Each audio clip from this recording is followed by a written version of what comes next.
আসসালামু আলাইকুম। আমি সেলিম। আজকে আমি আপনাদেরকে আমার ছাদ বাগানের একটা রিভিউ দেখাবো।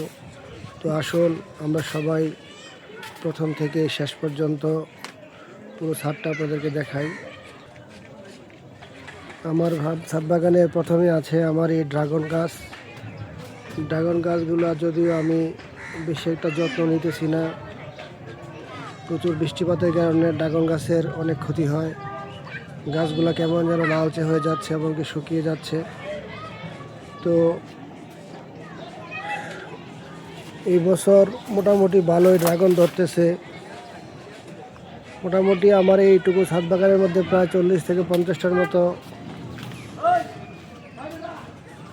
ড্রাগন অলরেডি ধরেছে। আমি সিজনের প্রথম একটা বড় ড্রাগন পেরে নিয়ে খেয়েছিলাম। এখন আপনারা দেখেন ভিডিওতে ততটা হয়তো বা বোঝা যাচ্ছে না, কিন্তু প্রচুর পরিমাণে ড্রাগন ধরেছে গাছে।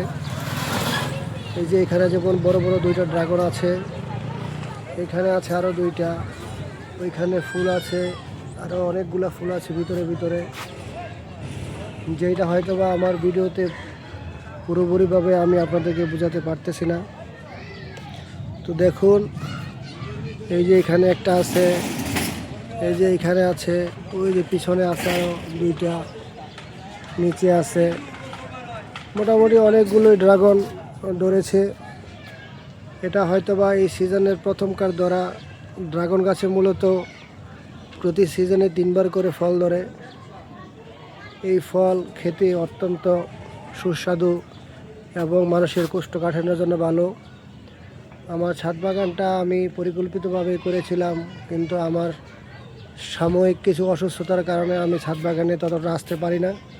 এই জন্যে আমার মা এটাকে পরিচর্যা করে। উনি তো বৃদ্ধ মানুষ, উনি ঠিকমতো গাছের মধ্যে সার পানি দিতে পারে না।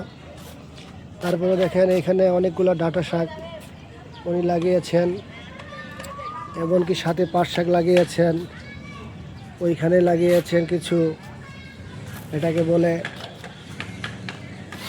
আমি ভুলে গেছি এটাকে বলে, এটাকে কী শাক বলে?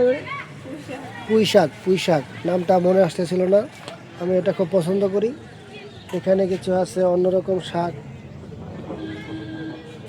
তো আমি মনে করি ঢাকা শহরের প্রতিটা ছাদের মধ্যে এরকম ছাদ বাগান করা উচিত।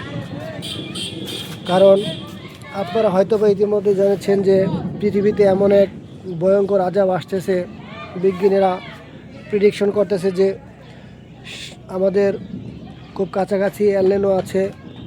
আমি একটা প্রতিবেদন দেখেছি, প্রায় 140 বছর আগে পৃথিবীতে একবার এলিনো হয়েছিল, যার ফলশ্রুতিতে প্রায় 5 কোটি মানুষ মারা গিয়েছিল। তো সেই ধরনের ভয়ঙ্কর আজাব হয়তো আল্লাহ তাআলা আমাদেরকে আবার দিতেছেন। এর একমাত্র কারণ হচ্ছে পৃথিবীতে গাছপালার সংখ্যা অনেক কমে গেছে। আমরা প্রতিনিয়ত উন্নতির দিকে যাচ্ছি, ডেভেলপ হচ্ছে পৃথিবীর প্রত্যেকটা দেশে নতুন নতুন বাড়িঘর তৈরি করা হচ্ছে। এই বাড়িঘর তৈরি করার ফলে আমাদের আগে থেকে যে বনভূমি বা প্রাকৃতিকভাবে যে গাছগুলো ছিল সেটাকে কেটে আমরা আধুনিক যুগের জন্য বসবাস উপযোগী ঘরবাড়ি তৈরি করতেছি। আসলে এটা দরকার। পৃথিবীতে মানুষ যেহেতু আছে আর প্রতিনিয়ত ডে বাই ডে ইনক্রিজ হচ্ছে মানুষের সংখ্যা, দ্যাটস ওয়াই এটা দরকার, আবাসন দরকার। কিন্তু এই জন্য এটা করতে হবে না যে আমাদের সমস্ত বনভূমি উজাড় করে আমাদেরকে আবাসন করতে হবে। প্রতিটা দেশের সরকারের উচিত তার রাস্তার আশেপাশে যেখানে একটু খালি বা পরিত্যক্ত জমি আছে সেখানকার মধ্যে প্রচুর পরিমাণে গাছগাছালি লাগানো। বাংলাদেশের একটা কোম্পানি আছে, তারা স্ব ইচ্ছায় বাংলাদেশে অনেকগুলা গাছ লাগিয়েছে। আমি গতকালকে তাদের প্রতিবেদনে জানতে পেরেছি, এটা নাম হচ্ছে বিডি ক্লিন। তারা স্ব ইচ্ছায় অনেক তরুণ মিলে এই সংঘটা পরিচালনা করে। এটা সম্পূর্ণ অলাভজনক একটা প্রতিষ্ঠান। সবাই স্ব ইচ্ছায় তার দেশকে পরিষ্কার করে। পৃথিবীর অনেক দেশে এরকম প্রতিষ্ঠান আছে বা সংঘ আছে। আমি ইউটিউবে দেখেছি যে এক নিমেষেই তারা ময়লা আবর্জনার স্তূপকে সুন্দর একটা পরিকল্পিত জায়গাতে রূপ দিয়ে থাকেন। তো আসলে আমাদের প্রত্যেকটা বাসাবাড়িতে উচিত এরকম গাছগাছালি লাগানো, কারণ আমাদের পৃথিবীর আবহাওয়ার যেই পরিবর্তিত রূপ দেখতে পাচ্ছি, খুব সহজেই মানুষ এর মধ্যে আক্রান্ত হচ্ছে। পৃথিবীর অনেক দেশে প্রচণ্ড ঝড় বৃষ্টি হচ্ছে, আবার অনেক দেশে বরফে জমে আচ্ছাদিত হয়ে যাচ্ছে। এই জন্যে পৃথিবীর প্রত্যেকটা দেশে প্রত্যেকটা বাড়ি ছাদের মধ্যে এরকম ছাদ বাগান আমাদের সবার করা উচিত, কারণ এটা আমরা আজকের জন্য না হোক পরবর্তী প্রজন্মের জন্য তৈরি করে যেতে পারে। আপনি যদি একটা ছাদ বাগান তৈরি করে যান, এর ধারাবাহিকভাবে আপনার সন্তান হয়তোবা 2-4 জন আছে, তার মধ্যে থেকে হয়তোবা কে একজন এটাকে হ্যান্ডেল করবে, অবশ্যই করবে, কারণ গাছকে সবাই ভালোবাসে। গাছ আমাদের এমন এক বন্ধু যে এটা আমাদের সম্পূর্ণ পজিটিভলি কাজ করে, এর ক্ষতিকারক কোনো দিক নেই। আমি এই ছোট্ট একটা ছাদ বাগানের মধ্যে প্রচুর পরিমাণে ফল, প্রচুর পরিমাণে সবজি পেয়ে থাকি, যার দ্বারা আমার সংসারের অনেকটা উপকার হয়। তো আশা করি আপনারা আমার এই ছাদ বাগানটা দেখে অনেক উপকৃত হয়েছেন, এমনকি আপনারা নিজেরাও চাইবেন আপনাদের ছোট্ট যে আঙিনাটা আছে সেখানে পরিকল্পিতভাবে একটা ছাদ বাগান করার জন্যে।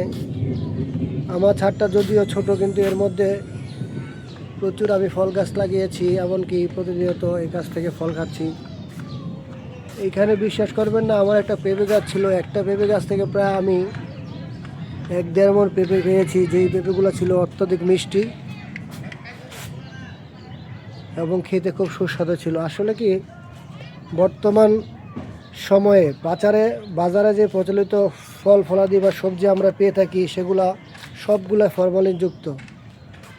তবে আপনারা যদি নিজ হাতে বাড়ির ছাদের মধ্যে বা স্বল্প একটু আঙিনার মধ্যে এগুলো লাগিয়ে খেতে পারেন, তাহলে আপনারা যেমন উপকৃত হবেন, আপনাদের বাচ্চারা উপকৃত হবে।